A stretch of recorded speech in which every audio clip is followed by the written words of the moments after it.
ఒక ఐపీఎస్ అధికారి ఎస్సీ అయితే ఒక రకంగా ట్రీట్ చేసే పరిస్థితి ఉంది.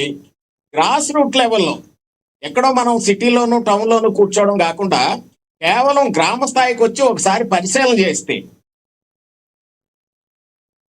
ఒక ఎస్సీ అనేటప్పటికి ఒక క్రిస్టియన్ లేదంటే ఒక మాదిగా ఎవరనేటటువంటి పరిస్థితి ఆరాధీసేటటువంటి పరిస్థితులు ఉన్నాయి గ్రామ స్థాయిలో. వాడు క్రిస్టియన్ మతం తీసుకున్నాడు, వాడు కులం లేదని చెప్పేసి అని అనుకోరు మిగతా వర్ణాలన్నీ కూడా. వీడు మానవుడో మాదిగోడో అని చెప్పేసి అని అనుకుంటారు. ఆ రకమైనటువంటి సమాజంలో పరిస్థితులన్నీ ఆ రకంగా ఉన్నప్పుడు దానిలో మార్పు రావాల్సినటువంటి అవసరం ఉందా లేదా? దేవుని పేరు మీద ఎందుకు ఈ దళితులందరినీ కూడా ఊరికి దూరంగా ఉంచారు? దేవాలయ ప్రవేశాలు జరగలేదు, లేదంటే ఇతరత్ర ఏ రకమైనటువంటి మతపరమైనటువంటి కార్యక్రమాల్లోనూ కూడా దళితుల్ని కలుపుకోలేదు. ఆ కలుపుకోనటువంటి క్రమంలో వచ్చిందే క్రైస్తవ మతం. ఇప్పుడు బాధలో ఉన్నప్పుడు ఎవరైతే ఆదరిస్తారో వాళ్ళ పక్కకి ఎవరైనా వెళ్తారు, ఏ వర్గమైనా వెళ్తారు. మరి వెళ్ళినంత మాత్రాన వాళ్ళ కులం మారిపోతుందా? కులం అనేది పుట్టుకతోటి వస్తుంది. ఆ పుట్టుకతోటి వచ్చినటువంటి కులం కేవలం మాత్రాన సమాజంలో మారిపోతుందా? లక్ష్మణ గారు సార్ ఏం చెప్పారు? ఇప్పుడు అన్నయ్య చెప్పాడు, పెద్ద మనిషి, నేను ఇప్పుడే వెంకటేశ్వర గుడికి పోయించిన అని చెప్పాడు. మరి దేవాలయం వచ్చి మీకు ఎక్కడ వివక్ష ఎక్కడ కనిపించిందండి? పోయించారు కదా మీరు 50 సంవత్సరాల క్రితం జరిగింది చెప్పండి. సమాజం మారింది, సమాజం మారింది కదండి. హక్కులే లేకపోతే మమ్మల్ని అసలు గుడిలో కూడా ప్రవేశం లేదు కదా. కాదు సార్, ఇప్పుడు మీరు గుడికి వెళ్ళొచ్చారని మీరే చెప్పారు. అలాంటి వివక్ష ఈ రోజుల్లో లేదు. ఎప్పుడో 50 సంవత్సరాల క్రితం జరిగిన దాన్ని భూతత్వం లాగా మీరు ఎందుకు చూపిస్తున్నారు, అడ్డు పెట్టుకుంటున్నారు అని అడుగుతున్నారు ఆయన. ఈవేళ మీరు ఒక మాట అండి, గ్రామ స్థాయికి వచ్చి ఒక్కసారి పరిశీలన చేయండి. కాదు సార్, గ్రామాల్లో ఏ పరిస్థితులు ఉన్నాయో ఒకసారి చూడండి. సమాజంలో మార్పులు రాలేదండి, వ్యక్తుల మధ్య మార్పు రాలేదండి. కేవలం రాజ్యాంగం ఇచ్చినటువంటి హక్కులు పట్టుకొని ముందుకు వెళ్తున్నారు తప్ప. కుమార్ గారు అనేది చెప్తున్నారు చూడండి.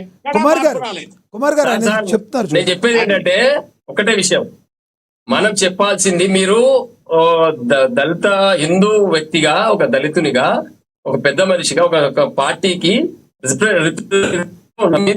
దేవాలయానికి వెళ్ళొచ్చిన మనం చెప్పాల్సింది అంటే, మీరు చెప్పాల్సింది, అరే నేను ధైర్యంగా ఉన్నా, నేను మీ వెంబడి ఉంటాను, ఏ సమాజం మిమ్మల్ని చూద్దాం పదండి అని మనం ధైర్యం చేయాల్సిన అవసరం ఉంది సమాజానికి. అంతేగాని మీరేం చెప్తున్నారు, వాళ్ళు క్రిస్టియన్ మిషనరీ వినండి, మీరు సమస్యలు పక్కదో పట్టిస్తున్నారు. మీరు క్రిస్టియన్ మిషనరీ దగ్గరికి తీసుకున్నారు కాబట్టి వీళ్ళంతా దళిత సోదరులు అక్కడ పోయినరు. ఎట్లా పోతారండి? మనం దగ్గరికి తీసుకున్నామండి. మేము చెప్పేదని మీరు అప్పీల్ చేయాలి. మన కిషన్ ఏం చెప్పండి ఈరోజు? ఎప్పుడు తీసుకున్నారు? మన మతంలోనే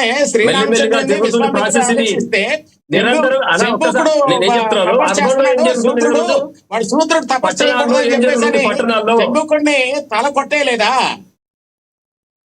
శంభుకుని తల కొట్టే చరిత్ర మీరు ఒక్క నిమిషంలో తెగేది కాదు. వినండి, మీరు శంభుకుని తల సమస్య కాదండి. వినండి, చరిత్ర చాలా చదువుకోవాలి. మనకు అంత జ్ఞానం లేదని నేను భావిస్తా ఉన్నాను. నేను శంభుకుని తల గురించి చరిత్ర పెద్దగా దాన్ని మనం చర్చించాల్సిన అవసరం ఉంది. ఒక సెకండ్ తేలలేదు. అంటే మీరు సమస్యను పక్కదో పట్టిస్తున్నారు. నేను అప్పీల్ లేదండి. వినండి, మందకృష్ణ ఏం చెప్పిండి, రాముడు కృష్ణుడు ద్వంద్వ యుద్ధం చేయాలని జాంబవంతుడు కోరుకున్నాడు రాముడిని. ఈ తదనంతర కాలంలో జరుగుతుంది. కృష్ణునిగా వచ్చిన తర్వాత కృష్ణుడితో యుద్ధం చేసినప్పుడు ఈయన రాముడే నా యొక్క వరం ఈరోజు తీరింది అని చెప్పేసి మణితో పాటు జాంబవతినిచ్చి వివాహం చేసిండు. కృష్ణుడు నా బావ, మా తాత మా ముత్తాతల నుంచి మా అడుగులను ఇచ్చినాం కాబట్టి మా బావ అని చెప్తున్నాడు మందకృష్ణ. ఇదే విషయం మనం 10 గ్రామాల్లో, ప్రతి పట్టణంలో సమావేశాలు పెట్టి, అయ్యా మేమంతా ఒకటే, మనం అందరం మా ఆడబిడ్డను మీ పూజించే యాదవునికి ఇచ్చినాం, యాదవులు మేము దళితులం, బామర్దులం, మా ఆడవులను మీ ఇంటికి ఇచ్చినామని ఈ విషయం 10 మందికి చెప్తే ఆలోచన ధోరణి మారుతుందేమో. మనం ప్రయత్నం చేద్దాం, అది కదా మనం చేయాల్సింది. అంతేగాని మిషనరీలు దగ్గరకు తీసుకుని కాబట్టి ఆయన ఎప్పుడు పోయిండు, అక్కడ పోతే ఎవరైనా బాధ తగ్గితే అన్నప్పుడు, మతం మారినప్పుడు కులం ఎట్లా వర్తిస్తుంది? దీనికి సమాధానం చెప్పండి మీరు. కులం పుట్టుకతోటి వచ్చింది సార్, వాడి మతం మారినంత మాత్రాన కులం పోతండి. ఎందుకు? రాజ్యాంగం రాసిన విషయం మరి అంబేద్కర్ గారు రాసిన విషయం పొలం పోదు సార్. ఎందుకు పోదండి? మతమే మారినప్పుడు కాదు. క్రైస్తవుల్లో కులం లేదు కదా.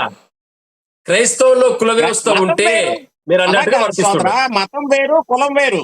మతం వేరు కులం వేరు. మతం అనేది విశ్వాసాన్ని బట్టి ఎట్లొచ్చింది? ఆధారపడి ఉంటుంది. రాముడు దేవుడు అనుకుంటే అదే విశ్వాసం, చెప్తున్నాను నేను. కృష్ణుడు దేవుడు అనుకుంటే విశ్వాసం. హిందూ అలాగే సమాజంలో వెంకటేశ్వర స్వామిని హిందూ సమాజంలో కుల వ్యవస్థ మన ఉన్నది. తెలుగు సమాజం గాని భారతదేశంలో గాని వెంకటేశ్వర స్వామిని అత్యధికంగా మనం పూజిస్తూ ఉంటాం. కారణం ఏంటి? అవును. ఆయన భగవంతుడు, ఆయన దయ మీద మనం అందరం నడుస్తున్నాం. ఆయన సర్వాంతర్యామి అనేటటువంటి విశ్వాసంతో మనం వెంకటేశ్వర స్వామిని లేదంటే శివుణ్ణి, పరమశివుణ్ణి ఇలాగ రకరకాలైనటువంటి మన దేవుళ్ళందరినీ కూడా మనం పూజించుకుంటున్నాం.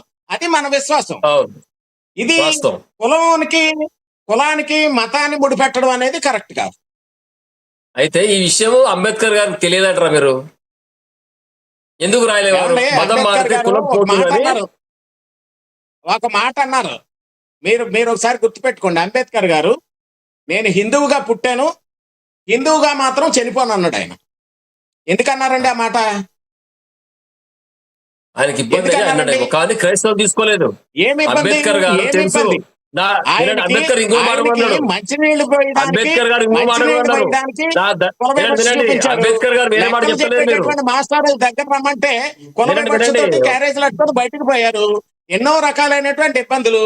ఆయన నేను ఏం బరోడా చెప్తున్నానండి, కాలేజీలో ఒకటి చదువుకొని మనం వచ్చి ఒక గుర్తుంచుకోవాలి. కాలేజీలో బరోడా జీవితంలో కాలేజీలో ఆయన లెక్చరర్ గా పనిచేస్తున్నప్పుడు కనీసం మంచినీళ్ళు ఇవ్వడానికి కూడా అక్కడ పని చేస్తున్నటువంటి అటెండర్ వారిని విదేశాలకు చదువు పంపించింది ఎవరండి? పుల్లతోటి పోసేవాడు ఆయనకి ఫైల్ ఇవ్వడానికి కూడా correct. అంత వచ్చేస్తుంది అని చెప్పేసి అని బయలు ఎలాగా టేబుల్ మీదకి ఇచ్చేవారు.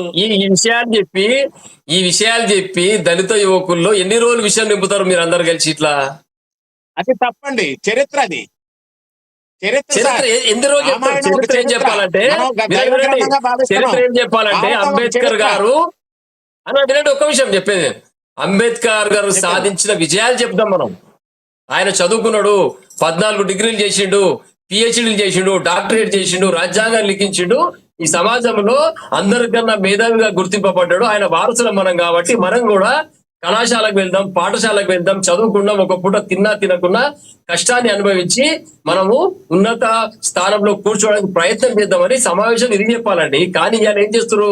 అంబేద్కర్ గారు ఫోటో పెట్టుకున్న కొంతమంది శత్రువుని సమూహాన్ని నాశనం చేయడానికి, విచ్ఛిన్నం చేయడానికి ప్రయత్నం చేస్తూ రాముని మొక్కొద్దు, కృష్ణుని మొక్కొద్దు అని చెప్తాడు. కానీ వినండి, నువ్వు పాఠశాలకు పో, కళాశాలకు పో, తల్లిదండ్రులకు గౌరవించు, చెడు వ్యసనాలకు దూరంగా మనం ఎండాకాలంలో చదువుకుందాం, గాలి తిరగొద్దు, యువకులు మద్యానికి బానిస కావద్దు అని ఎవరో చెప్తున్నాడు. ఒక దళిత మీద చెప్తున్నా. ఒక్కసారి నాకు ఎక్కడ ఒక ఉపన్యాసం వినిపించండి చూద్దాం. ఎక్కడ చెప్పనండి. వీళ్ళందరూ కూడా సుడదళితులు, దళిత ముసుగులో ఉన్నటువంటి క్రైస్తవ మిషనరీ యొక్క ఏజెంట్లు. వీళ్ళందరూ ఇటువంటి మాటలు మాట్లాడతారు. చాలా మంది సమాజంలో మీరు గమనించండి.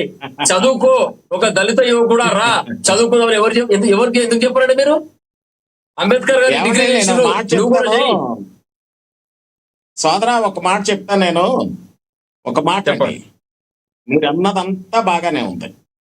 మనం చెప్దాం, చేద్దాం, అన్ని మంచివే. కానీ సమాజంలో ఇంకా అంటరానితనం పోలేదు సోదరా. గ్రామ స్థాయికి వచ్చి వాస్తవం అది అంగీకరించాం. నేనేమంటున్నాను, దానిపైన అగరని తీసుకొద్దామన్నా. నేను చెప్పేది అదే కదా. ఇప్పుడు 80% మారిందని మేము భావిస్తా ఉన్నాం. మీరు ఎంత పర్సెంట్ మారింది అనుకుంటా ఉన్నారు? వివక్ష మేము 80% మారింది అనుకుంటా ఉన్నాం. మీరు ఎంత శాతం మారింది అనుకుంటా ఉన్నారు? గ్రామాల్లో పోలేదండి. అంటరానితనం పోతే ఎన్ని గ్రామాలు ఉంటాయి? మనుషులందరూ సమానమైనటువంటి భావం వచ్చుంటే ఈ రకమైనటువంటి పరిస్థితులు రావు. వేళ ఇందాక మీ మాటల్లో మీరు అన్నారు, సుప్రీంకోర్టులో రివ్యూ